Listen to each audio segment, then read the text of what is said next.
এখানে একটা টাইপ করা পেজ দেখতেছেন। আসলে পেজটা কিন্তু সেট আপ করা নাই, প্রিন্ট অযোগ্য, মানে প্রিন্ট করা যাবে না।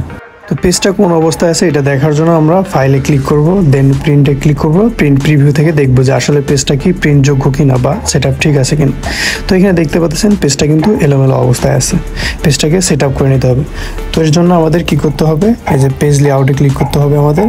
দেন এইখান থেকে সাইজ আমরা যে পেজে প্রিন্ট করব এরকম একটা পেজ সিলেক্ট করে নেব। তারপর এখান থেকে আপনি যে কোনো একটা মার্জিন সিলেক্ট করতে পারবেন। তো অনেকে যে ন্যারো যে মার্জিনটা আছে এইটা সিলেক্ট করে কাজ করে, তো আপনারা চাইলে এটা সিলেক্ট করে কাজ করতে পারবেন। আবার চাইলে নিজেদের মতো কাস্টমাইজ করার জন্য ওই যে উপর থেকে পেজ লেআউটে ক্লিক করে পেজ সেট আপে ক্লিক করবেন।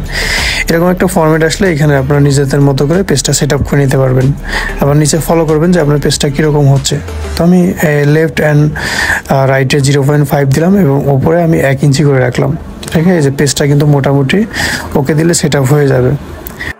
তো এখন দেখতে পাচ্ছেন পেজটা কিন্তু প্রিন্ট যোগ্য, মানে এটা এখনো প্রিন্ট দেওয়া যাবে। তো আমি যদি আবার ফাইলে ক্লিক করি, দেন এখান থেকে প্রিন্টে ক্লিক করি, ফাইলে ক্লিক করে প্রিন্ট থেকে প্রিন্ট প্রিভিউ ক্লিক করবো। এই যে এখন দেখতে পাচ্ছেন পেজটা কিন্তু সেট আপ হয়ে গেছে। আমি চাইলে এটা প্রিন্ট করতে পারবো এই অবস্থায়। তো ধন্যবাদ সবাইকে।